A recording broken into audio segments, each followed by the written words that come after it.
Ustedes están escuchando SIBN, transmitido por Salet USA TV. Síganos en Twitter, @SaletUSATV, o visítenos en www.41596radio.com.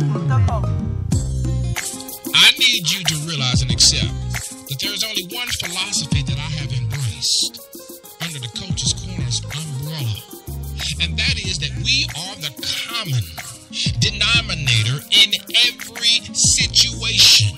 So I can't blame them, they, her, and him. I am stepping up to the plate, and I realize it's all me. Not that it's all about me, but it's all about the legacy for those that come behind me to achieve a height of success that I can't even imagine. This is called the transgenerational shift of mindsets, that we may propel ourselves into the generations that is to come and tell them, I won't leave you a mess that you have to clean up, but I'll leave you a principle-centered life that you can celebrate and catapult into more success. Join me on the Coach's Corner at www.415-96radio.com. That's www.415-96radio.com, and follow me on Twitter. That's the only way you can keep up with the coach. That's right, DCC is in the house on SIBN Radio.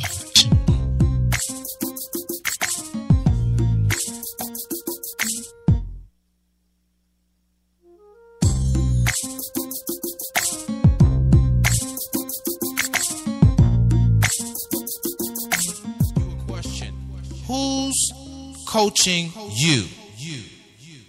Who's asking you the tough questions? Who's telling you, man, you're the common denominator to all of your issues and challenges? Who's telling you, man, all day long you become the magnetic pulse that attracts to you both good and bad? I want to be your life coach. I want to be the one that cheers you on to the finish line. I want to be the one that you ask the tough questions. And it doesn't mean that I have all the answers, but that means that you have a partner, someone who believes in you, not the you see right now, but the you can't imagine, the you that you are to become, the you are destined to be. I always say we both need the positive and the negative. It's not enough to have the knowledge of the matter, but we must have the wisdom as well. For wisdom settles it. And that's what I want to offer you as you join me on the Coach's Corner. I want to offer you the wisdom of the matter. Maybe it might be relationships, talking about our campaigns for more, for life, the dark room of our subconscious, our spiritual journey. Whatever it is, I want to be there to encourage you, to build you, to challenge you, to cheer you on to the finish line. I'm qualified to do this. Why? Because I'm you. Well, welcome to another edition of the Coach's Corner right here on SIBN Radio. Thank you so much for stopping by. We appreciate your listenership and viewership for those that are tuning in around the world. My name is Marcus Salet, a.k.a. The Coach. And as I approach the microphone today, I admit I have issues personally and professionally. I'm growing, falling, but growing more than falling. Standing, but sometimes weak at the knees. And I trust that as I come to the microphone, bringing the wisdoms of the matter, that I can earn the right to speak into your life. Today we're talking about the continuation of growing up black with an inferiority complex. Wow, Coach, where did you get that? From reality, right? And I would be remiss if I did not say thank you very much to those that are listening to me around the world, all the way from the East Coast to the West Coast of the United States of America and the European countries, along with our Caribbean or Asian nations. Australia, thank you so very much. And Africa is beginning to tune in, along with Mexico. We surely appreciate you. Let's get right to work. You're listening to DCC. Come on and chat with me. I'm the Coach.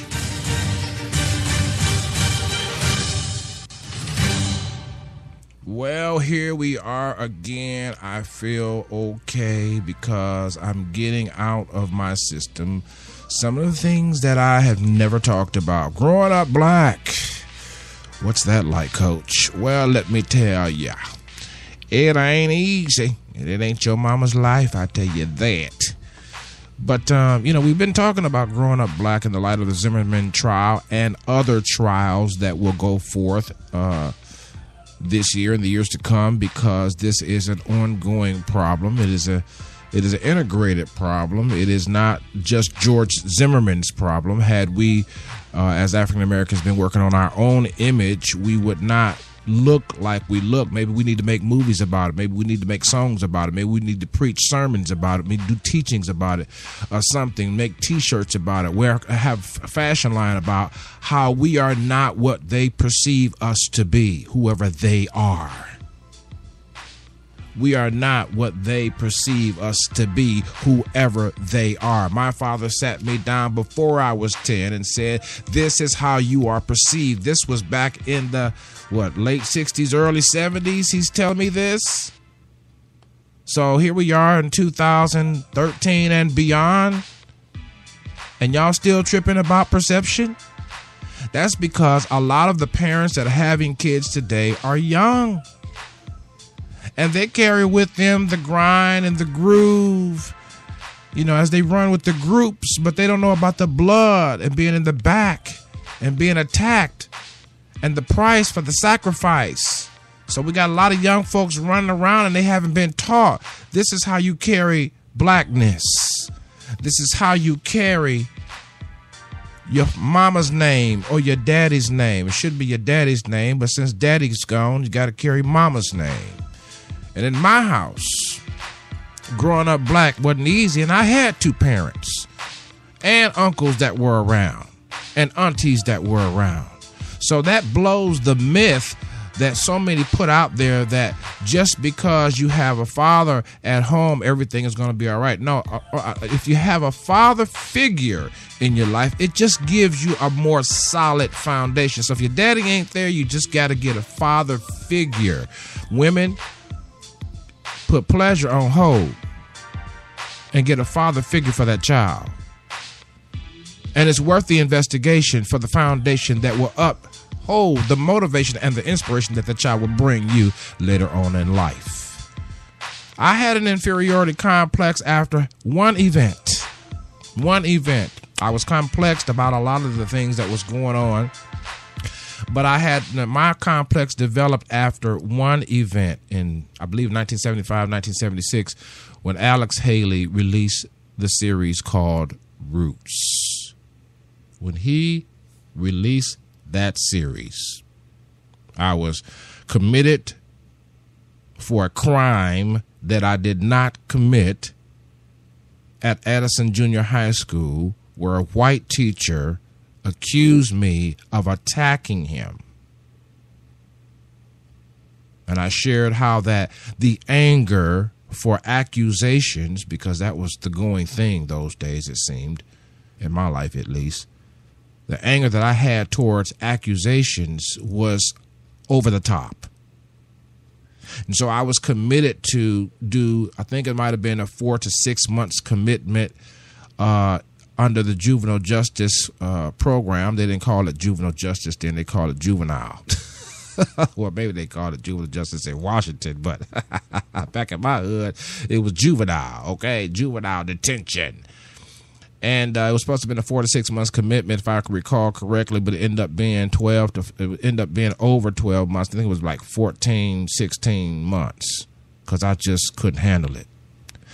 And so while I'm at this state-run facility, which I explained to you in other shows, you have to go back into the archives live and on demand. That's what SIBNDCC is all about. But you go back into the archives and see anything regarding to black growing up or whatever, and you can get that story.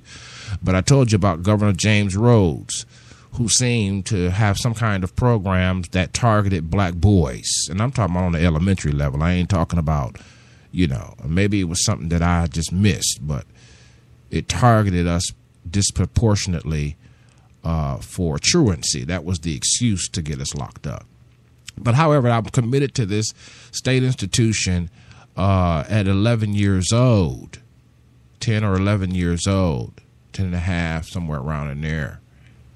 And I'm having real problems, real struggles. I'm angry because I'm committing to a sentence that I did no crime for. I'm angry. I'm triple angry. I don't know nothing about no forgiveness. I don't know nothing about let it go. I don't know nothing about my arms are too short to box with God. I don't know none of that. And then I told you the story about how Jarvis, the little boy in the choir there at the state school, who gave me an invitation, well, as the chaplain would give an invitation, because I stayed in church, because I knew church. I knew that was a safe zone. I didn't know what was safe for, but I knew it was a safe zone. And I told you about Jarvis and how Jarvis encouraged me, and he was the soft voice that soothed my anger. And I told you how the chaplain gave an invitation one day, and then Jarvis asked me, he said, "Do you want to go down and give your life to Jesus?"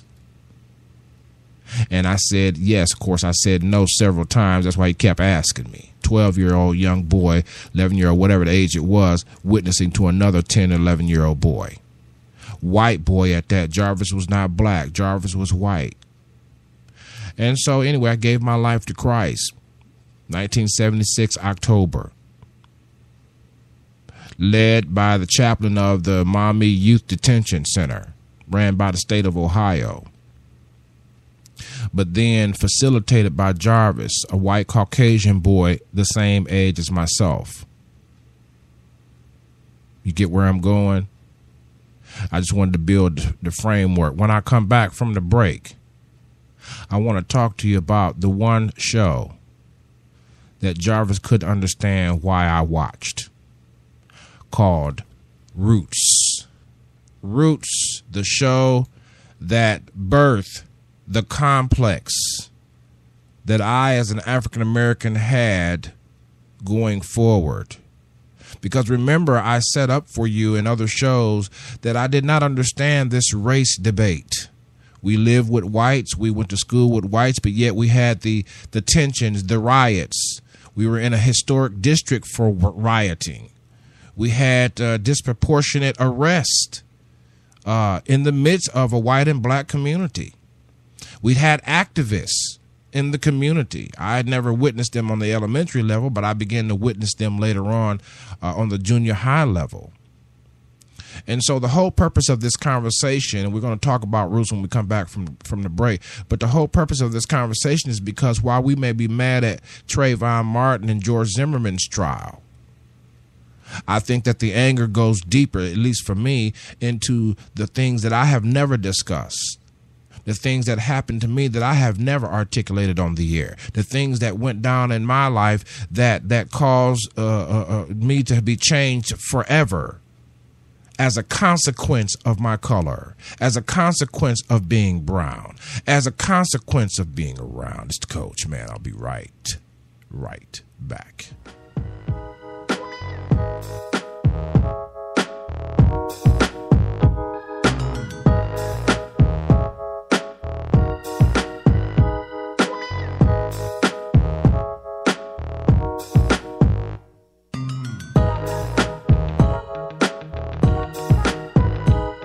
SCGPW. That's right. The Select USA TV Collabo Media groups and partners worldwide now for a limited time has opened its membership doors to you and yours. If you want to join a media club that matters, join SCGPW today.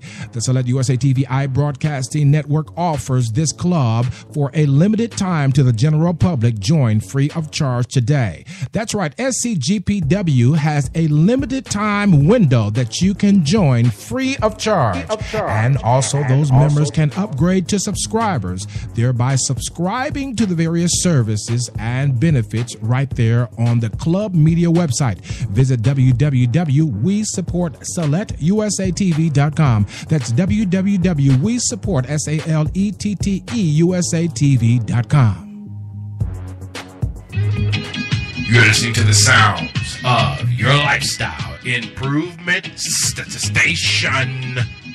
Hi, Shamika Chapel, College Park, Georgia, in the house. You're listening to SIBN Radio. Hi, this is Ted Bones calling from Richmond, Virginia, and you're listening to the Lifestyle Improvement Station, SIBN Radio. Y'all turn it up now. Hi, this is VJ Washington calling from Atlanta, Georgia. You're listening to the Lifestyle Improvement Station, SIBN Radio. So turn it up. Hi, my name is Sonia Claiborne from East St. Louis, Illinois, by way of Carruthersville, Missouri. You're listening to the Lifestyle Improvement Station, SIBN Radio. Turn it up. What's good? It's your boy Joe coming from Snellville, Georgia. You're listening to the Lifestyle Improvement Station, SIBN Radio. Y'all turn it up. You're listening to the sounds of your Lifestyle Improvement Station, changing the way we live. SIBN FM, powered by Summit USA TV. Well, once again, we're back. Thank you so very much for joining us. We're talking about the inferiority complex that I developed growing up black, and I tell you of a truth, it is not a good thing to have a complex about anything. That's the wisdom of the matter. And so we were talking about the Roots series that Alex Haley put out in 75, I think it was 75, 76. Somewhere thereabouts. That same time that Elvis Presley was really struggling with drugs, and you know, we were seeing him in concert having real bad struggle. The same time period, and so I remember watching it. And I didn't plan to watch it. I just happened to go up to the group session because in the state school there were wings. There were like 4 wings in this particular dorm. There were 4 dorms, I should say, or 4 wings in this particular cottage. I say it like that. And so I was wondering what everybody was gathered around the TV for, because I know when Elvis had performed, you know, a lot of people would gather around the TV. And I wasn't a big Elvis fan at first. I loved the movies more than the music. But so I wanted to see what everybody was gathered around the television for. Particularly all the blacks were closer to the television and the whites were on the outskirts of the group that was gathered together. And so I remember going over there to look, and I asked some questions, but hardly nobody would talk, and it was just, man, quiet, quiet, quiet. And so I sat down and I began to watch these black figures move about the screen, which was first a bit shocking. I mean, I'd watch Gunsmoke, SWAT, Adam 12, The Lone Ranger, you know, need I go on as a kid. I don't know nothing about no black faces other than there's only one black face and maybe 2, but one in particular that I knew from television. And maybe 2, Bill Cosby might be the other one. The other one doesn't come to mind right now, but he's the actor from Paris, black guy from Paris. And so I wasn't used to an all-black cast of anything, you know. So I'm sitting there watching, and I don't know what I'm looking at. And so I had to ask somebody, and they told me, well, this is, you know, Roots. This is the history of blacks. I don't even know if they said African Americans. You know, they changed the terms over the years for us, you know. 1 decade or 2 or 3, it's blacks. And the next decade or 2 or 3, it's Negroes. And in the next decade, 2 or 3, it's African Americans. They don't know what the hell we are, because we carry the blood of all people. Because if you know anything about African studies and African history, you know that Africa was invaded. I'm going in. Sorry. Let me get back to the story. Let me get back to the story of Roots. But when I saw this, I must admit to you, emotionally, psychologically, psychosocially, I was in shock. I was in shock. Because I had no context. I had no reference point as to why the racial tensions was in my neighborhood prior to me being committed to this state facility for something that I didn't do. And I was accused by a white teacher who told the white judge, who told the white probation or whatever they used to call it back then. And I even though I was being railroaded and I was sentenced from a railroaded situation, I still didn't know the reference reference point for it all. Even though my father said they see us as thieves, they see us as thugs, and that wasn't the word he used. He used hoodlums. Thugs is the new word now. You know, they see you as lazy. They see you as this and that. And so this is what you've got to do in my house. But I didn't have a reference point. I didn't know what he was talking about. I had no clue until I saw Roots. Now, I done already told you that I was upset when I was committed to this state facility because a white teacher pressed charges. The state and the school system believed his story over mine and committed me to the state institution for children. 10 years old is probably when this happened, 10 or 11, somewhere around in there. And so I'm already pissed. I'm already mad.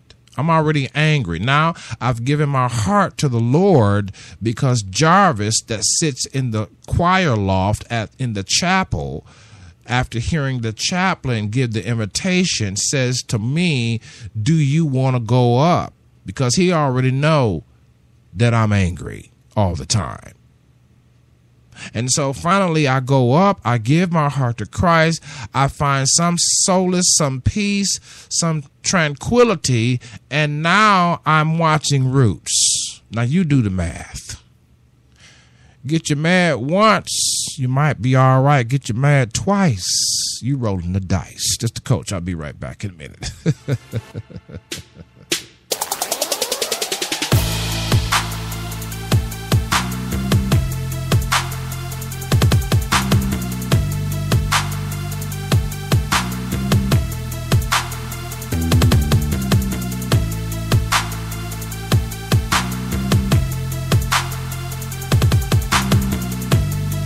Yeah, my time is almost gone. I had to do a time check because it's a special growing up black man, and we got a few more minutes left. Thank you, Mr. DJ. But I just, I want to paint for you the picture, and I wanted to paint the picture myself, and I want to use broad strokes and individual strokes because racism is not just a calling card, a political card.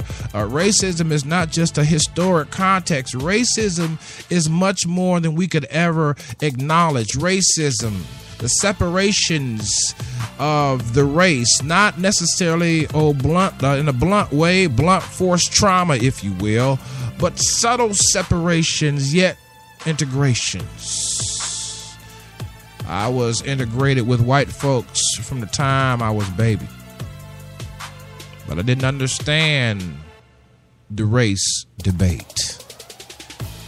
And then someone by the name of Alex Haley put together a picture story called Roots and put my life as an African American or black or Negro in a perspective that I did understand, but I did not want to understand.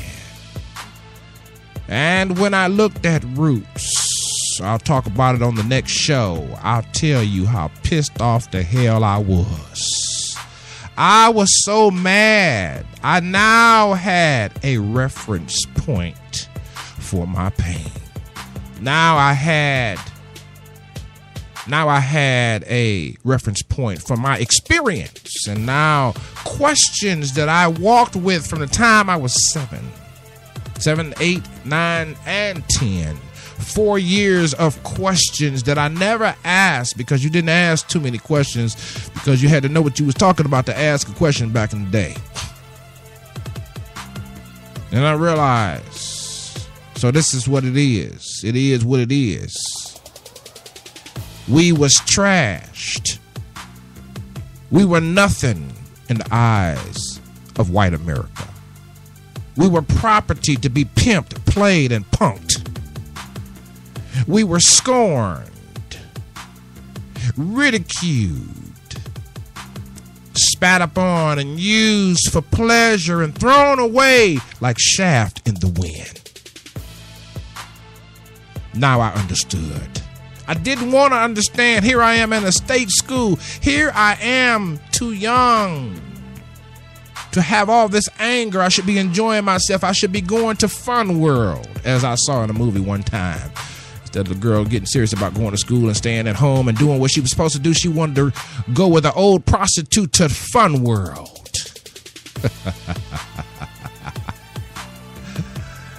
But now I had a reference point. So we're nothing in my mind is what I concluded. And so I really wanted to die. I mean, it was probably at that point that I began to put all the pieces together. And I just wanted to die. You know, I didn't even know what dying was. So I sang. And I sang. That was my way out. But I want to talk about the anger that I had while being at a state school, being accused of something by a white teacher that told the white system, of which already had it in for African-American boys in elementary school. Here I am committed. Now I've given my life to Christ, and now I'm watching Roots. Whatever you do, follow me on Twitter at Select USA TV. Don't forget also Facebook.com/Select USA for my personal page. You can catch a lot of the content that we disseminate there. Don't forget I'm on Pinterest, above the fray, I believe it is, Select USA TV. And catch me on Instagram right there at Select USA TV as well. YouTube channel the same. Whatever you do, take care of yourself. This is the coach. It's been real love to you. Whatever you do, tune in to the next episode. I'll talk to you about that anger. So deep, so high. It clipped my wings, I couldn't fly. Anger that takes you outside the realm of who you really are or should be becoming. This the coach.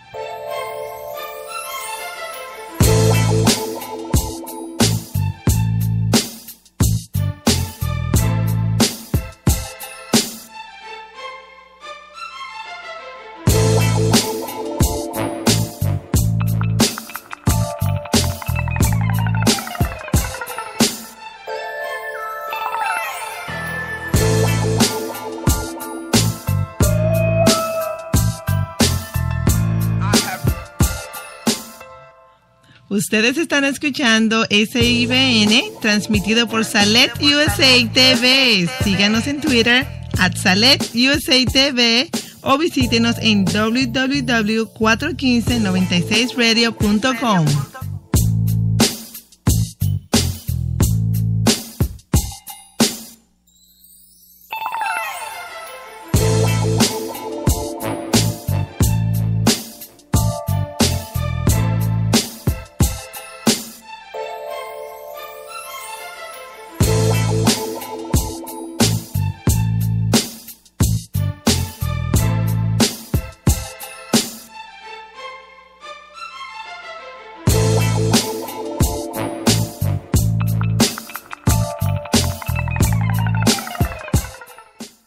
Listening to the sound of the Coach's Corner.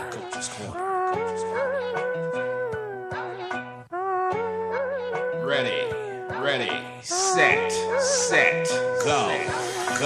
That's right, DCC.